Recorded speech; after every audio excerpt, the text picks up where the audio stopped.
You see, these are my running shoes. They're my Hoka Clifton 10s. I've been running in them for a couple of months now. I've probably put on about 250, 300 miles. I've put a couple hundred miles on them. They're pretty good. They're relatively affordable. Not quite. They're about 160 bucks, but they've been really good to me, and they've been really solid running shoes, and I've loved running in them. These are also running shoes, but these are $280. So what on earth makes these so much better than these? Why on earth would you buy these for $280 if they're just running shoes when these are $160? Well, you see, now that's something I want to compare today. These are not just your ordinary standard running shoes. These are carbon plated running shoes. So they give you a little bit more pace. They give you a little bit more for your effort. So we're going to try them out. I haven't run in them yet, but I'm told that they make you much, much quicker. And in this video, I'd like to cover, first of all, what the heck are these? What are carbon plated shoes? And are they worth it? Are they worth it to buy over just a pair of normal running shoes? And then I will conclude with, should you buy them? And what cases would you be using these in as opposed to using standard old running shoes that I have? So just a little bit of context here. These are Hoka Cielo X1s. They're the 3.0 version. I'm assuming that's their newest and latest model of it. I'm running a little bit behind. We got some nice running shoes. We got some really nice weather now. It's about 75 degrees outside. I'm going to get a run in. I'm not going to film this run, but you will see a little bit of running footage with me wearing these. I'm going to get to this run.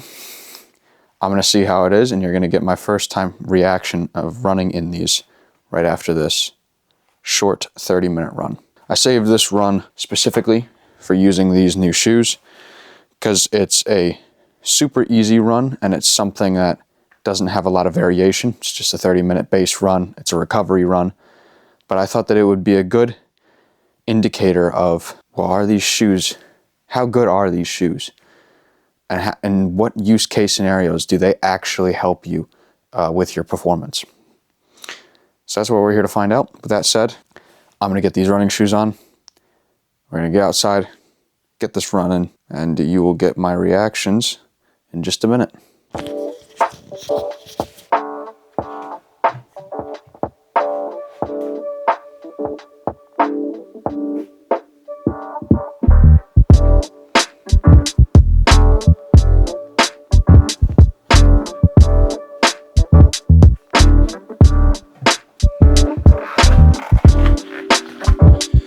Just a quick first impressions of wearing these.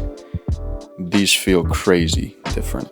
These are way, way different than my typical Clifton running shoes that I use. Same brand. These feel super springy. I feel like I'm about to take off. So that being said, we're gonna go out for this run now. Let's go test these bad boys out.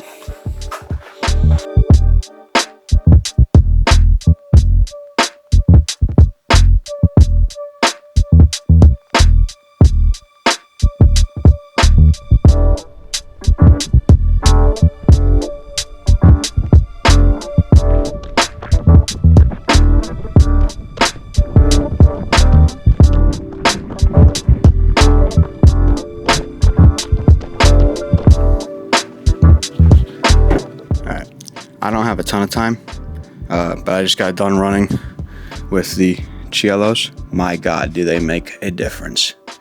They really do make a big difference. I'm gonna get yelled at for being late for dinner, but never mind, could be worse. That was a really, really good run. I'll give you the brief highlights of it. I did 4 miles in 30 minutes. So that was an average pace of 7:36. That was a really good run. I gotta get going. But I'll cut right now to a little bit more of an in-depth debrief of running with these brand new, or at least brand new to me, Cielo X1s.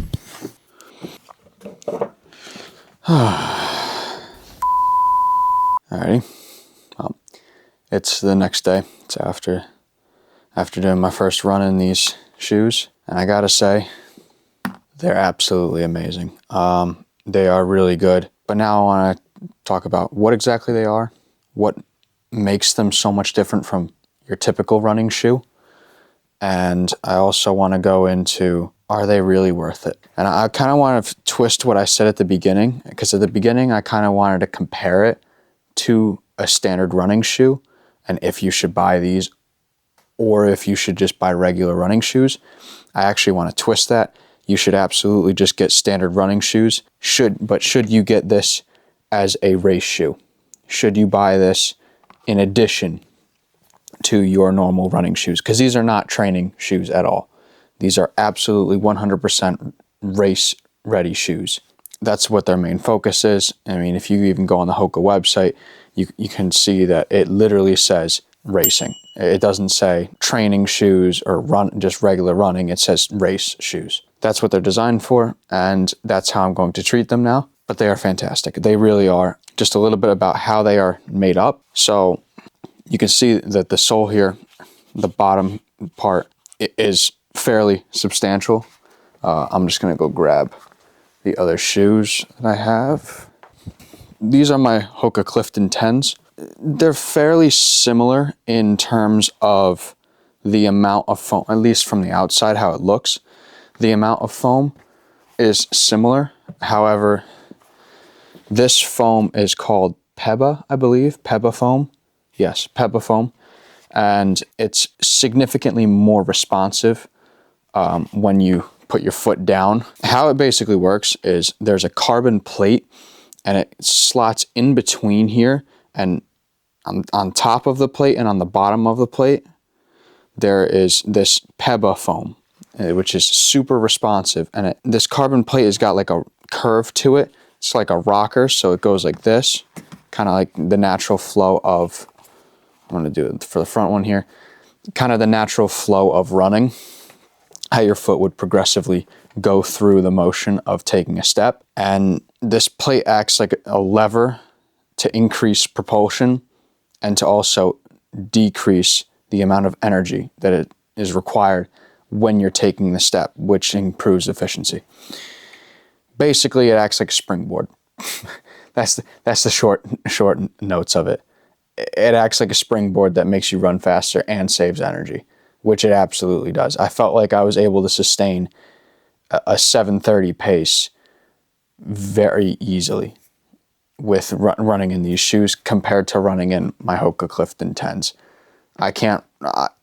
Yes, I can run in those at a 7:30 fairly comfortably, but it was significantly easier running in these.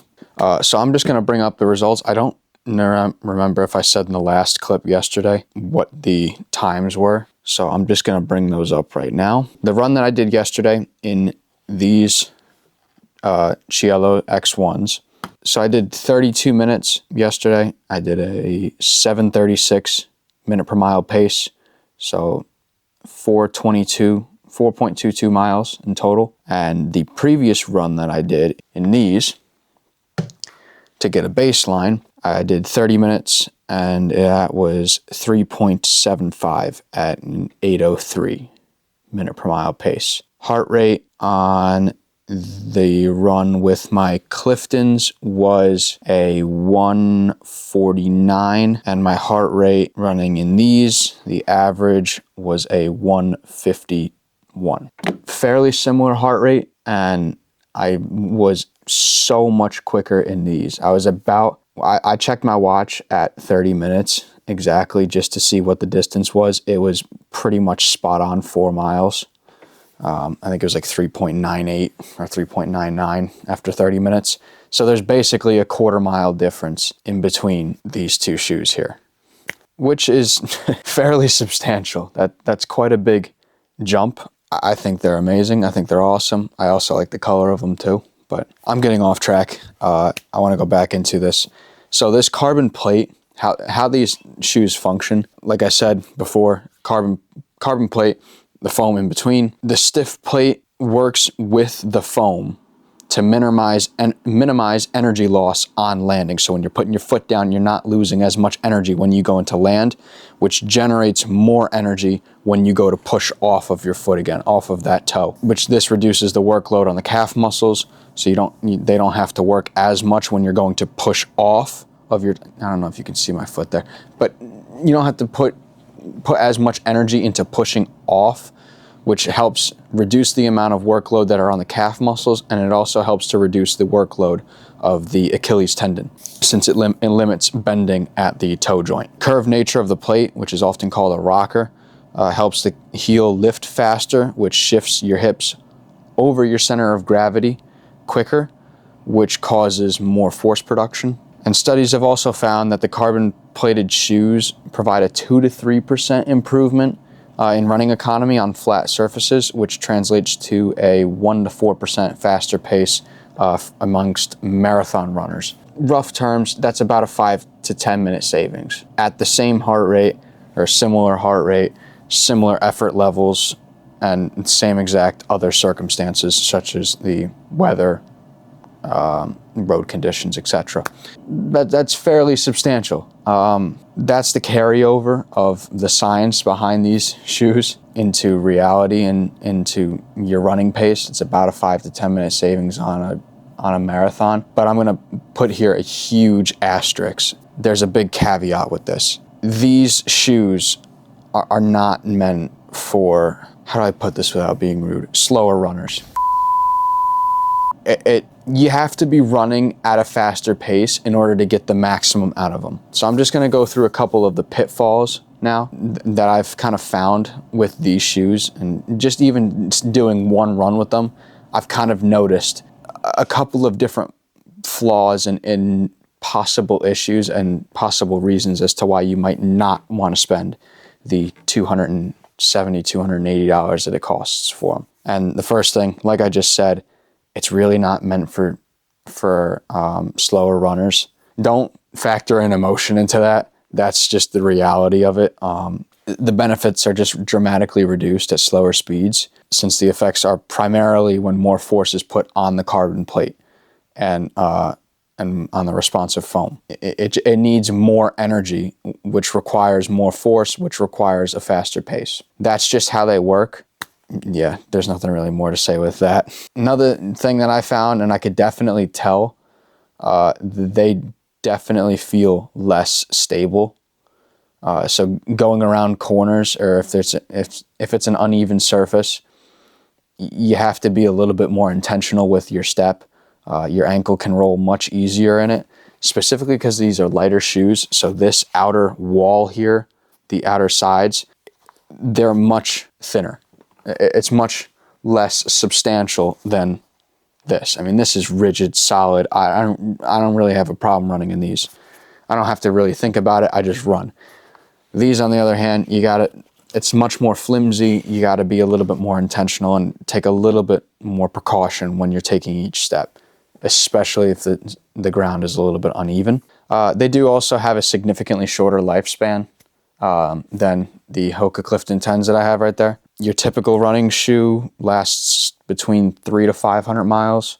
I've probably put on those Cliftons there. I think I actually looked it up, how much I've logged on it. It's about 300 something, 320 maybe. So I've put quite a few miles on them, and I've actually only had them for a little bit. I've not had them for that long, but a couple of months now. On the other hand though, these shoes do not last as long. The foam that they use in this does not last as long.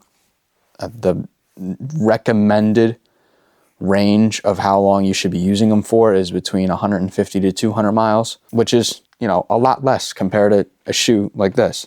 These are 160, I believe, $160, and you're getting almost double the range out of them.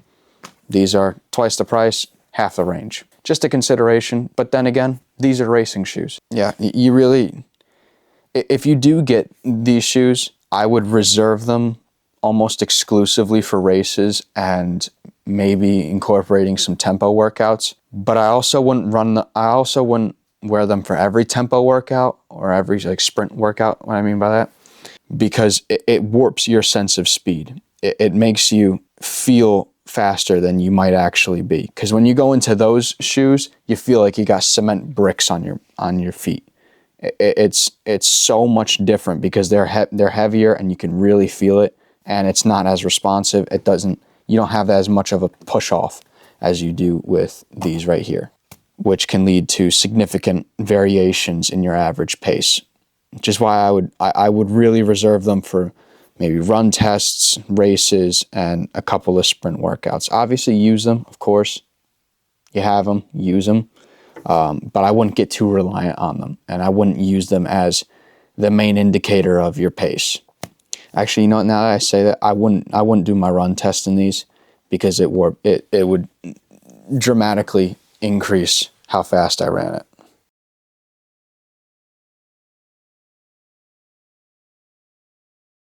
One last thing that I put on here before I get into if it's really worth it or not. They should really only be considered by faster mid to forefoot striking runners.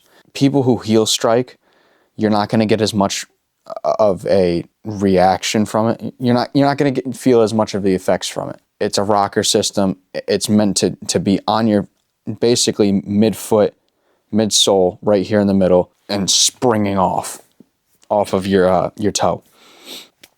But with that being said, I'll get on to the main point here. Are they worth it?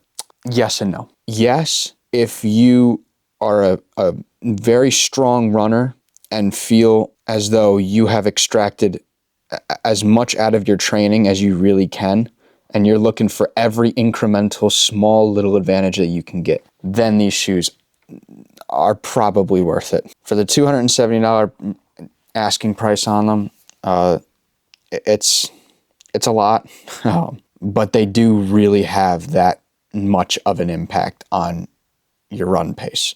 They make you much quicker, and you feel it.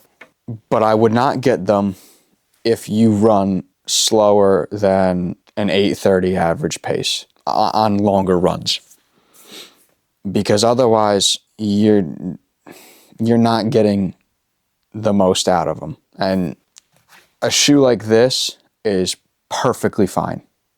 For training shoes, I 100% recommend going with something like this. You can either go with Hoka's if that's your preferred brand. You can go with something like Brooks, whatever. Carbon-plated race shoes, as the name suggests, carbon-plated shoes, running shoes, are really going to be for the faster runners that are trying to get every last edge that they can out of their races. One other thing as well that I did actually forget to mention was when I was running in these, I did feel a little bit of more strain on my fascia, the bottom part of my foot. I'm not sure if that's just because my training load has been so high recently, or if it's because of the shoes, or it's because I'm not very acclimated to the shoes yet, because that sometimes happens when I'm running in newer shoes. I figured I would just mention it though, just so you know when you're looking at getting these. But yeah, I mean, if you run faster than 8:30 minute per mile pace and you really feel like you can benefit from getting carbon plated race shoes, get them. But if you run anything slower on an average pace than 8:30, I wouldn't. I would stick with normal running shoes, build your pace up, and then once you're at a point of about 8:30 minute per mile pace, then that's when I would step into something like these Cielo X1 3.0. But that's all I have for today. We're about a little less than 2 weeks out. No, excuse me, a little bit more than 2 weeks out from Ironman 70.3 Oceanside. I'm really excited. I'm really looking forward to it. I am going to be running in these shoes. Yeah, that's going to be a great race. The water temperature there is going to be freezing, but besides the point, none of that matters. But yeah, I will be running in these shoes for on race day, because they really do make a big difference. So hopefully this guide here has been able to help you make a decision on what your thoughts are with these Cielo X1s, and if it's really worth it for you to get carbon plated shoes, especially considering how they are significantly more expensive than those right over there. But hopefully that helped. Thank you all for watching. And as always, as I say at the end of every video, train hard, train frequently, find results. I'll see you guys next time. Peace.